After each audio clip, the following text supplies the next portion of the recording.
जय श्री राधे कृष्ण। सौभाग्य का आधार संयम है। हर प्रकार संयम रखने से मनुष्य के सुख और सौभाग्य में वृद्धि होती है। यदि प्राणी में संयम नहीं है तो उसके द्वारा किए गए तप, त्याग व भक्ति, पूजा आदि सब व्यर्थ हो जाते हैं। इस बार वैशाख महीने के कृष्ण पक्ष में पड़ने वाली वरुथनी एकादशी 26 अप्रैल को है। इस दिन सभी भक्तों को व्रत रखना चाहिए, पर प्रश्न उठता है कैसा व्रत? क्या मैं उस व्रत की बात कर रहा हूं जिसमें शरीर को कष्ट पहुंचाते हुए किसी तरह एक दिन काट लिया जाता है और मन में वही सब करने की इच्छा हो रही होती है जो हर रोज कर रहे होते हैं? दिखावटी व्रत का क्या फायदा जब मन ही ईश्वर में ना लगे, जब मन में दूसरों के प्रति जाति, धर्म, लिंग के आधार पर वैर भाव हो, जब मन में कुविचार चल रही हो, तो ऐसी अवस्था में शरीर को कष्ट देकर दिखावटी व्रत करने से कोई लाभ नहीं। मन पर संयम पाना और मन को ईश्वर भक्ति में लगाना ही व्रत है। भगवान श्री कृष्ण श्रीमद् भागवत गीता के 3 अध्याय के 26वें श्लोक में कहते हैं, कर्मेंद्रियाणि संयम्य यास्ते मनसा स्मरन् इंद्रियान विमूढ़ात्मा मिथ्याचार स उच्यते। अर्थात जो अपनी कर्मेंद्रियों के बाह्य घटकों को तो नियंत्रित करते हैं, लेकिन मन से इंद्रियों के विषयों का चिंतन करते हैं, वे निस्संदेह स्वयं को धोखा देते हैं और पाखंडी कहलाते हैं। मैं आपको इस विषय को समझाने के लिए पुराणों में वर्णित तावृत और सुवृत नाम के 2 भाइयों की कथा सुनाता हूँ। एक दिन 2 भाई अपने घर से श्रीमद् भागवतम का प्रवचन सुनने मंदिर जा रहे थे। बीच मार्ग में मूसलाधार वर्षा होने लगी, अतः वे आश्रय लेने के लिए समीप के भवन में चले गए, जहां उन्होंने पाया कि वे एक वेश्यालय में आ गए हैं, जहां पर कुछ नारियां अपने ग्राहकों का मनोरंजन करने के लिए नृत्य कर रही थीं। बड़ा भाई तावृत वहां से बाहर निकलकर वर्षा में भीगता हुआ मंदिर की ओर जाने लगा। छोटे भाई सुवृत ने वर्षा में भीगने से बचने के लिए कुछ समय और वहां बैठने में कोई बुराई नहीं समझी। तावृत मंदिर पहुंचा और वहां बैठकर प्रवचन सुनने लगा, किंतु वह मन में पश्चाताप करने लगा, यह कैसा नीरस करने वाला प्रवचन है। मैंने बड़ी भूल की, मुझे वेश्यालय में रुकना चाहिए था। मेरा भाई अवश्य ही वहां की रंगरलियों में आनंदित हो रहा होगा। दूसरी ओर सुवृत यह सोचने लगा कि मैं इस पाप के स्थान पर क्यों रुक गया। मेरा भाई पुण्य आत्मा है और वह अवश्य भागवत के ज्ञान से अपने मन और बुद्धि को निमज्जित कर रहा होगा। मुझे भी साहस जुटाकर वर्षा से भयभीत हुए बिना मंदिर पहुंचना चाहिए था।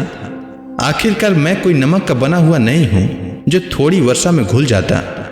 जब वर्षा समाप्त हुई तो दोनों भाई अपने अपने स्थानों से बाहर निकले और एक दूसरे की दिशा की ओर बढ़े। जिस क्षण में वह एक दूसरे से मिले, तब अचानक उन पर बिजली गिरी और उसी स्थान पर उनकी मृत्यु हो गई।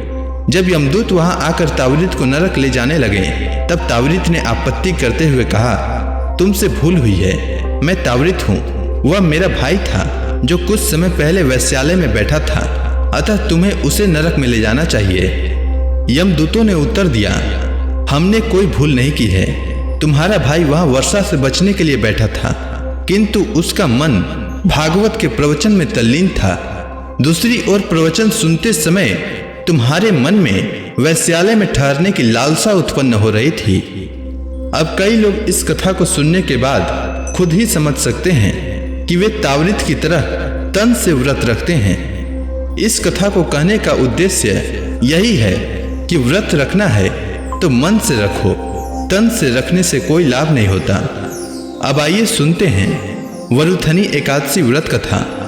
युधिष्ठिर ने भगवान श्री कृष्ण से कहा, हे प्रभु, वैशाख मास के कृष्ण पक्ष की एकादशी का क्या नाम है तथा उसका क्या विधान है और उससे किस फल की प्राप्ति होती है, सो कृपया पूर्वक विस्तार से बताएं। युधिष्ठिर की बात सुन भगवान श्री कृष्ण ने कहा, हे युधिष्ठिर, वैशाख मास के कृष्ण पक्ष की एकादशी का नाम वरुथनी एकादशी है।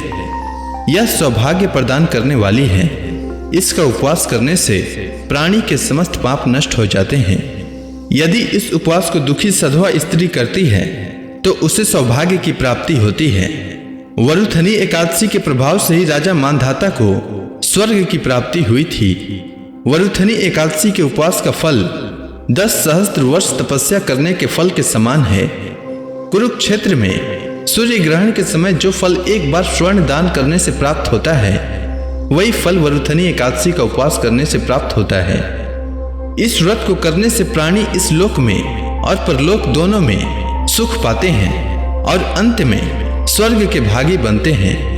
हे राजन, इस एकादशी का उपवास करने से मनुष्य को इस लोक में सुख और परलोक में मुक्ति प्राप्त होती है। शास्त्रों में कहा गया है कि घोड़े के दान से हाथी का दान श्रेष्ठ है और हाथी के दान से भूमि का दान श्रेष्ठ है। इसमें श्रेष्ठ तिलों का दान है, तिल के दान से श्रेष्ठ है स्वर्ण का दान और स्वर्ण का दान से श्रेष्ठ है अन्न दान। संसार में अन्न दान से श्रेष्ठ कोई भी दान नहीं है। अन्न दान से पितृ देवता मनुष्य आदि सब तृप्त हो जाते हैं। कन्या दान को शास्त्रों में अन्न दान के समान माना गया है। वरुथनी एकादशी के व्रत से अन्न दान और कन्या दान दोनों श्रेष्ठ दानों का फल मिलता है। जो मनुष्य लालचवश कन्या का धन लेते हैं या आलस्य और कमजोरी के कारण कन्या के धन का भक्षण करते हैं, वे प्रलय के अंत तक नरक भोगते रहते हैं और उनको अगले जन्म में बिलाव योनि में जाना पड़ता है। जो प्राणी प्रेम से तथा यज्ञ सहित कन्या दान करते हैं, उनके पुण्य को चित्रगुप्त भी लिखने में असमर्थ हो जाते हैं। जो प्राणी इस वरुथनी एकादशी का उपवास करते हैं, उन्हें कन्या दान का फल प्राप्त होता है। वरुथनी एकादशी का व्रत करने वाले को दशमी के दिन से कुछ वस्तुओं का त्याग कर देना चाहिए, जैसे कांसे के बर्तन में भोजन करना, मांस, मसूर की दाल, चना, साग, मधु, दूसरे का अन्न, दूसरी बार भोजन करना। व्रती को पूर्ण ब्रह्मचार्य रहना चाहिए। रात को सोना नहीं चाहिए, अपितु सारा समय शास्त्र चिंतन और भजन कीर्तन आदि में लगाना चाहिए। दूसरों की निंदा तथा नीच पापी लोगों की संगत भी नहीं करना चाहिए। क्रोध करना या झूठ बोलना यह भी वर्जित है। तिल तथा अन्न भक्षण भी नहीं करना चाहिए। हे राजन, इस वरुथनी एकादशी की कथा यह है कि प्राचीन काल में नर्मदा नदी के तट पर मानधाता नामक राज करता था। वह अत्यंत दानशील तथा तपस्वी था। एक दिन जब वह जंगल में तपस्या कर रहा था, तभी न जाने कहां से एक जंगली भालू आया और राजा का पैर चबाने लगा। राजा पूर्ववत अपनी तपस्या में लीन रहा। कुछ देर बाद पैर चबाते चबाते भालू राजा को घसीटकर पास के जंगल में ले गया। राजा बहुत घबराया, मगर तपस्या धर्म अनुकूल उसने क्रोध और हिंसा न करके भगवान विष्णु से प्रार्थना की। वरुण भाव से भगवान विष्णु को पुकारा। उसकी पुकार सुनकर भगवान श्री हरि विष्णु प्रकट हुए और उन्होंने चक्र से भालू को मार डाला। राजा का पैर भालू पहले ही खा चुका था। इससे राजा बहुत ही शोकाकुल हुआ। उसे दुखी देखकर भगवान विष्णु बोले, हे वत्स, शोक मत करो, तुम मथुरा जाओ और वरुथनी एकादशी का व्रत रखकर मेरी 12 अवतार मूर्ति की पूजा करो। उसके प्रभाव से पुनः सुदृढ़ अंग वाले हो जाओगे। इस भालू ने तुम्हें जो काटा है, यह तुम्हारे पूर्व जन्म का अपराध था। भगवान की आज्ञा मानकर राजा मानधाता ने मथुरा जाकर सदा पूर्वक वरुथनी एकादशी का व्रत किया। इसके प्रभाव से राजा शीघ्र ही पुनः सुंदर और संपूर्ण अंगों वाला हो गया। इसी एकादशी के प्रभाव से राजा मानधाता स्वर्ग को गया था। जो भी व्यक्ति भय से पीड़ित है, उसे वरुथनी एकादशी का व्रत रखकर भगवान विष्णु का स्मरण करना चाहिए। इस व्रत को करने से समस्त पापों का नाश होकर मोक्ष मिलता है। हे युधिष्ठिर, जो मनुष्य इस एकादशी का व्रत विधान पूर्वक करते हैं, उन्हें स्वर्ग लोक की प्राप्ति होती है। अतः मनुष्य को निष्कृष्ट कर्मों से डरना चाहिए। इस व्रत के महात्म्य को पढ़ने या सुनने से 1 सहस्त्र गोदान का पुण्य प्राप्त होता है। इसका फल गंगा स्नान करने के फल से भी अधिक है। उम्मीद है आपको वरुथनी एकादशी व्रत की कथा अच्छी लगी होगी। धन्यवाद।